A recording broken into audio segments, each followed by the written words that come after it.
Hola, sean todos bienvenidos a Fútbol por Dentro, un programa donde lo más importante es el fútbol que se hace aquí, en Cuba. Quédese con nosotros que ya comenzamos.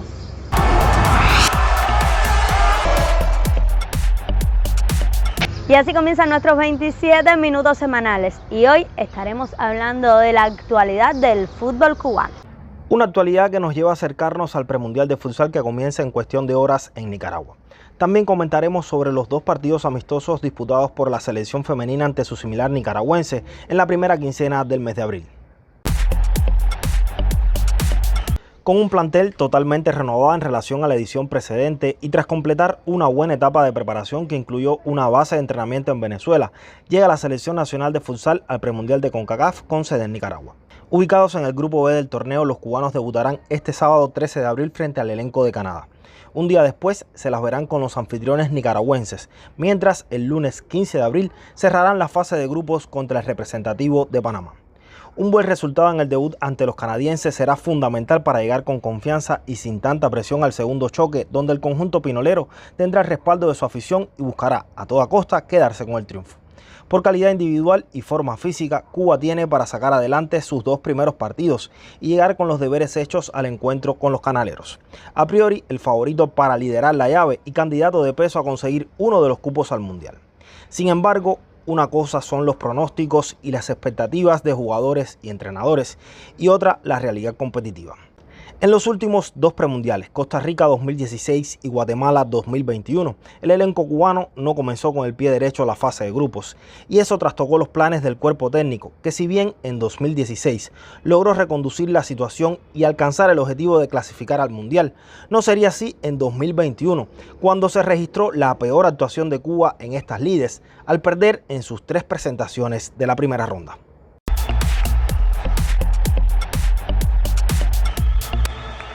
Mucho ha cambiado de 2021 a la fecha en la selección nacional de futsal.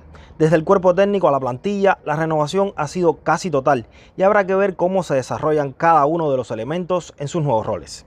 La presencia en el banquillo de figuras como Wilfredo Carbó y Freddy Herrera puede aportar la sapiencia necesaria para orientar en momentos claves del partido a todos esos jóvenes talentosos que se han ganado a pulso su espacio en la selección nacional.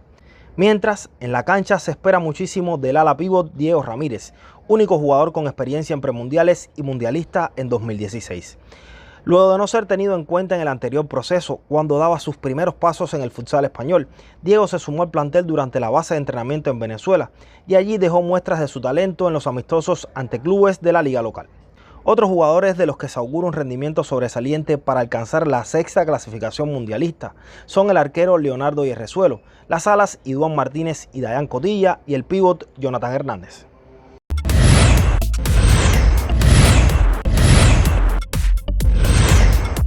Para conseguir uno de los 4 boletos al Mundial de Futsal Uzbekistán 2024 a jugarse en septiembre de este año, el seleccionado cubano tendrá que superar la fase de grupos y ganar su partido de cuartos de final, pues solo los semifinalistas del evento representarán a CONCACAF en la Copa del Mundo de la disciplina. Más allá de la actualidad de cada equipo y de la evolución de sus diferentes generaciones, la historia siempre tiene su peso a la hora de emitir criterios y realizar pronósticos sobre un determinado resultado competitivo. En el caso de Cuba y sus rivales en el premundial de Nicaragua 2024, los apuntes de nuestro colaborador Alfonso Moncada recogen que el choque del 13 de abril será el segundo en la competición entre la selección cubana y la canadiense, que se cruzaron por primera vez en 2016. Aquel 10 de mayo, en el tercer partido del Grupo B, el elenco conducido por Clemente Reynoso superó 7-4 a Canadá para meterse en las semifinales de la justa y sacar pasaje al Mundial de Colombia. 3 goles de Reinier Fiallo y tantos de Yonet Martínez, Reinier Socarrás, Daniel Hernández y Brenier Suárez dieron a los cubanos su quinta clasificación mundialista tras las ediciones de 1996, 2000, 2004 y 2008. Por su parte, el duelo del 14 de abril contra Nicaragua tendrá sabor a revancha para Cuba.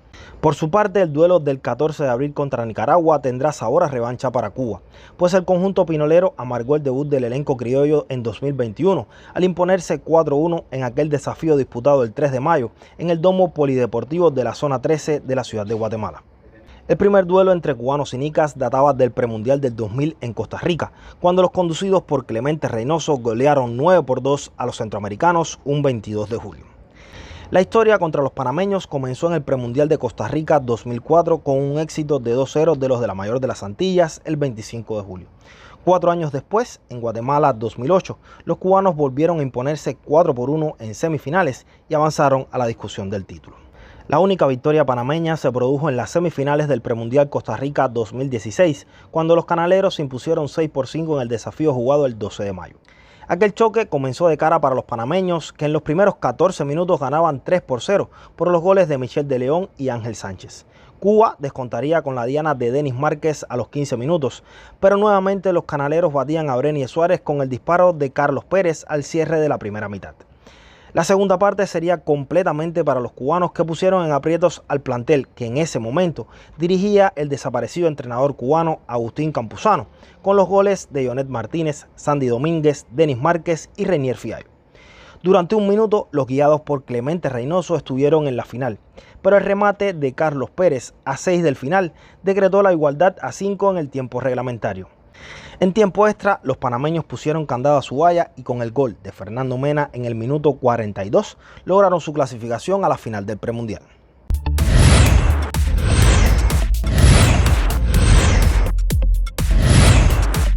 Si bien en 2012 Cuba no clasificó por primera vez a un mundial de futsal tras no superar la fase de grupos, lo sucedido en el premundial de Guatemala 2021 agudizó el debate sobre el estancamiento o retroceso del futsal cubano en nuestra zona geográfica. Las derrotas contra Nicaragua y El Salvador, equipos que hasta ese momento no sabían lo que era ganar en este tipo de certámenes, generaron todo tipo de críticas hacia el estilo de juego implementado por el elenco cubano y el estado de forma de los jugadores.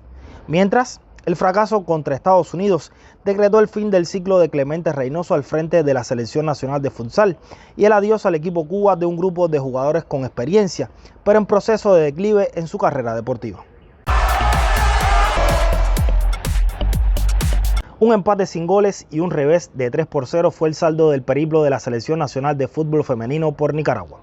Sin la futbolista que a mayor nivel está jugando en estos momentos, la delantera granmense Cecilia Aldana, y con un grupo plagado de jugadoras sin ritmo competitivo, tras la detención de la Liga Nacional de Fútbol Femenino hace ya varios meses, poco se podía esperar de un plantel que apenas completó algunas semanas de entrenamiento en La Habana. Más allá de la mezcla que se está llevando a cabo en el actual proceso con futbolistas de experiencia como Lucilena Martínez, Jessica Pupo o Yamis Ladies Núñez y otras figuras emergentes como María Carla Blanco, Diamelis Ribalta, Ninel Ortega y Arianna Zunzunegui, la selección necesita que más miembros del plantel se inserten en ligas foráneas, pues como están las cosas en el país con las competiciones insulares, resulta imposible pensar en el desarrollo y crecimiento futbolístico de las jugadoras. Para competir contra selecciones cuyas integrantes juegan cada semana en una liga, de mayor o menor nivel, profesional o semiprofesional, se necesita mucho más que entrenar en el Pedro Marrero y disputar algunos partidos contra los veteranos en la Polar. Si esa sigue siendo la tónica, poco se podrá hacer cuando se tenga adelante a equipos con un proyecto serio y consolidado.